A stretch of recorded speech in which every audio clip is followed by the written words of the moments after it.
శతనామ స్తోత్రాన్ని ప్రదోష వేళలో చదవడం మనకి ఇహమునందు సమస్తమైన కోర్కెలని తీరుస్తుంది.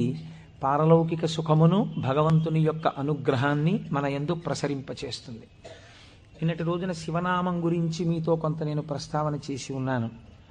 శివో మహేశ్వర అని పిలుస్తారు. ఈ మహేశ్వర అనబడేటటువంటి నామం చిత్రమైనటువంటి నామం. మనకి మంత్రపుష్పం చెప్పినప్పుడు ఒక మాట చెప్తుంటాం, ఈశాన సర్వ విద్యానాం ఈశ్వర సర్వభూతానాం బ్రహ్మాధిపతిర్బ్రహ్మణోధిపతిర్బ్రహ్మ శివో మే అస్తు సదాశివోం అని. సర్వమంగళములకు కారణమైనటువంటి వాడు, సర్వ జగన్నియామకుడు, సృష్టి స్థితి లయలు చేసేటటువంటి వాడు తానొక్కడే అయి ఉండి, కానీ సృష్టి చేసినప్పుడు ఒకడిగా, స్థితికారకుడిగా ఉన్నప్పుడు ఒకడిగా, లయకారకుడిగా ఉన్నప్పుడు ఒకడిగా, మూడుగా కనపడుతూ